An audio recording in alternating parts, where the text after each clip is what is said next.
I used to write a lot of songs. Maybe you're like me and there was a time in your life where you wrote a ton and you stopped writing for some reason. Could be a number of reasons why, but I think all creative people have a moment where they stop writing. If I think why I did that, I'd have to put it on the fact that writing takes a lot of courage. To sit down and think you could create something from nothing that will change people or make them feel something. That's all I mean when I say change people. It'll make them have an emotion they didn't have prior to hearing it. If that's the goal, to sit down and write a song is a brave thing. It's the same thing to make a painting, to write a book, to write a movie, it's all the same. You take a blank piece of something and you turn it into something that might make someone feel. That's a powerful, powerful thing. And for whatever reason, I think when we're younger, we decide, because maybe we don't have as much life experience, so less life beating you down. Maybe you don't have as much negative self-talk going on because you haven't had enough bad things maybe happen or enough no's thrown in your face, doors shut on you, that you don't have that thought that that's what's going to happen next. Which is, again, this all really is, that's the negative self-talk, but enough time with no real, wins might make you feel that way. And maybe that's the reason. Or maybe it's just a simple, time. You just don't sit down and spend the time holding your instrument and deciding, now I'm going to write something. See, for me, I always would think that I would write based on a stream of consciousness that was outside of me. Every song I wrote when I first started writing songs for a long time, when people would ask me, how'd you write the song? Like, what were you thinking? I'd be like, I didn't write it. It was just like, it was out there. Like, I started playing the guitar and then I liked what I was playing. And then the words just came to me as if I was just connected to some frequency that exists that was feeding me the words. And I was liking what I was hearing, so I was writing it down.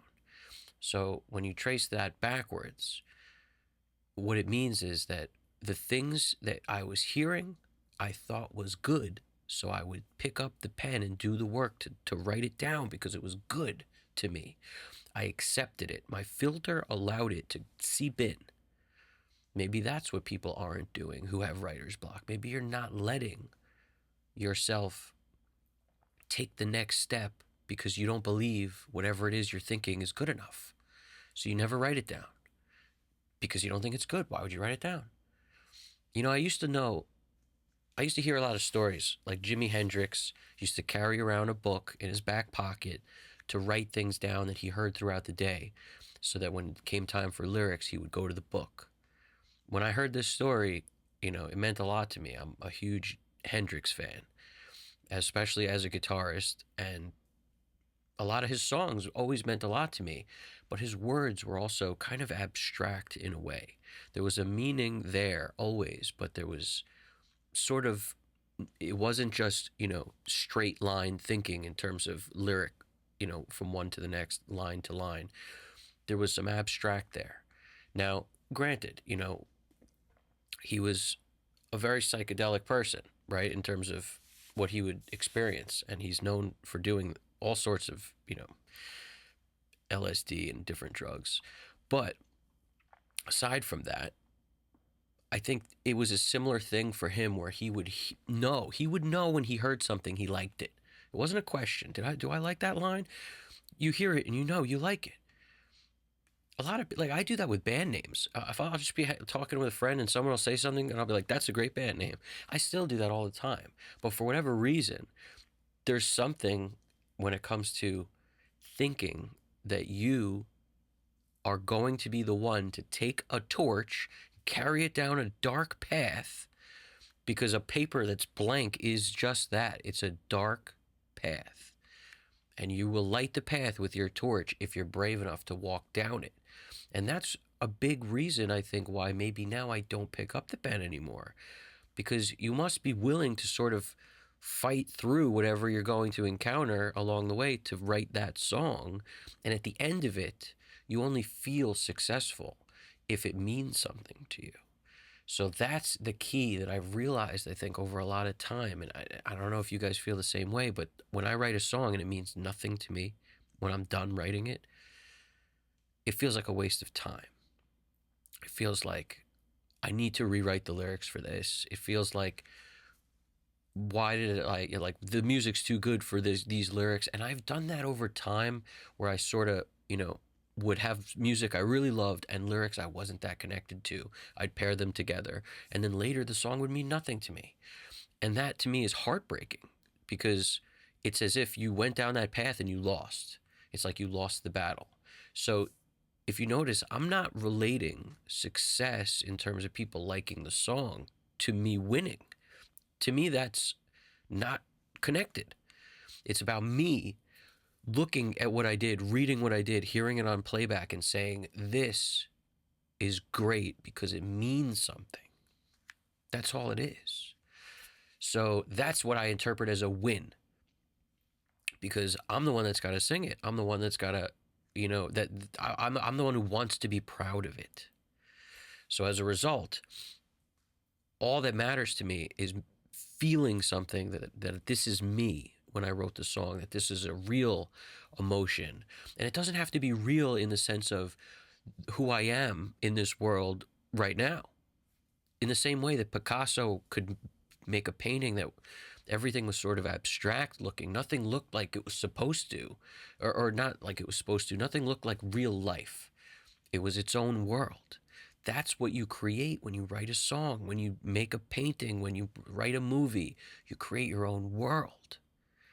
And I think therein lies the difference maker, is that after a certain amount of time, for whatever reason, a lot of us creatives close the door. We close the gate on our world. We don't want to bring people into it because maybe we feel we don't want them to feel the pain we feel, or that we don't want them to know that we're hurt, or that we're in pain, or that we're somehow less than them, because we foolishly think that we're alone. It breaks me up to even say this, because I know all of us are in pain. I know all of us hurt. So how silly is it to assume that we won't put something down that might bring someone into our hurt? I think that would actually connect people. And it doesn't have to be hurt. It could be joy. It could be love. It could be heartbreak. It could be anything. It doesn't have to be love for a significant other. It could be for a family member. It could be for a parent. It could be for your pet. It doesn't matter what it is. But there's something to be said for having the courage to allow people in to whatever it is you are feeling, in whatever light you want to portray it. Because if you choose to portray it in some, fantasy light, in a world that's not real, that's up to you. That's up to you, which is what's so amazing about being a creative person, is you get to construct your own walls. You get to construct whether there's walls at all. You get to construct what the reality is. And I think it's actually very freeing. It's cathartic. It heals. And I think for whatever reason, we forget those things when we stop writing. We think, if people don't like it, what's the point? Nobody knows nothing about what's good and what's bad. Nobody knows. I saw this funny, it wasn't that funny, but it was like this short where Jim Carrey was talking about how Siskel and Ebert said Ace Ventura sucked, like worst movie ever or something. And he thought that was going to kill his career. But I remember seeing it in theaters. I saw it with my brother when I was young, when it came out in movie theaters. And there was like 20 people in the whole theater.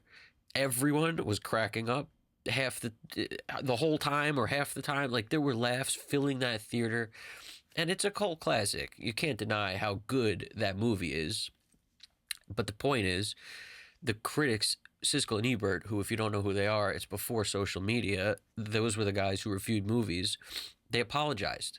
They said, we got it wrong. This is actually better than we thought. he's a better actor than we thought. He's something special, and we got this wrong. And that's the thing, man. Critics don't know shiitake mushrooms, man. They don't know nothing. They don't know what you are capable of or how good your stuff is. They don't know. And every time you hold back or you don't share, you don't bring people in your world, you don't open the gate, all you're doing is preventing yourself from letting out that part of you that you want, from sharing whatever it is, from bringing them into your world that you create and letting them feel something that's from you. Don't deny people that. That's big. That's big. That was healing for me. And I know from experience that with not having that is actually, it's destructive. It's destructive. You may think it's destructive to open the gate, but in actuality, you're hurting only you. It's like you trap in yourself in these fantasy worlds that you think are not good enough. So the weather in there sucks. It's bleak. It's miserable. And if you just open it up, it could be great. And how would you know if you don't? Like I said, it doesn't matter who likes it or doesn't. If you feel something when you do it, when you read it, then it means something. And you should share it with people. And bottom line, this applies in all creative fields. There's not a creative field I can think of this doesn't apply to. In fact, there was a movie I saw recently, it was an M. Night movie, and I'm a fan of M. Night. Why am I a fan? Because he creates worlds that aren't the worlds we're familiar with. Maybe there's a malevolence in one of the characters who's the evil character, and he brings that out in a way we're not used to seeing.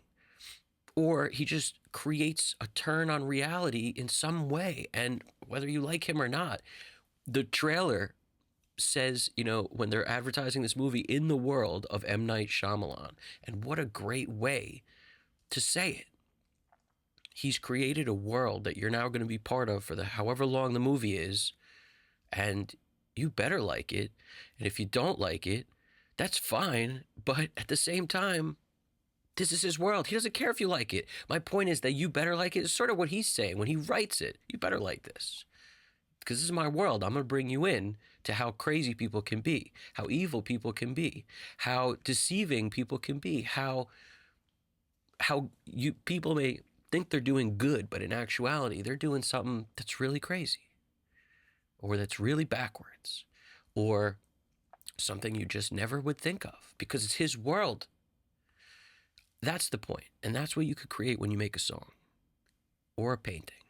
It's a new world, and it doesn't matter who likes it.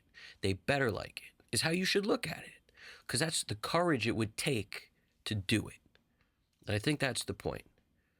And if they don't like it, then they just don't get it yet. And just like Siskel and Ebert, one day, maybe they will, once enough people like it. And isn't that something, how that works?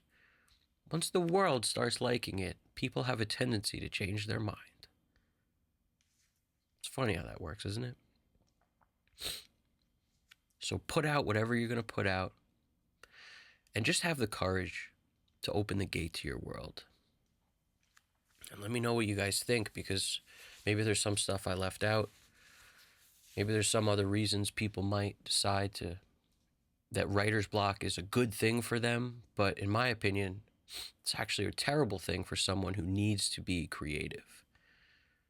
And that need, if you had it at one point in your life, it's not gone. It's still there.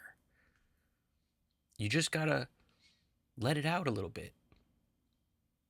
And all those reasons that are bad or that you think won't work, and just get rid of all those and let it out a little bit. I'm telling you, open the gate. Let me know what you think. I really appreciate it. This is Evan Jaffe, Custom Cut Studios. You guys got this.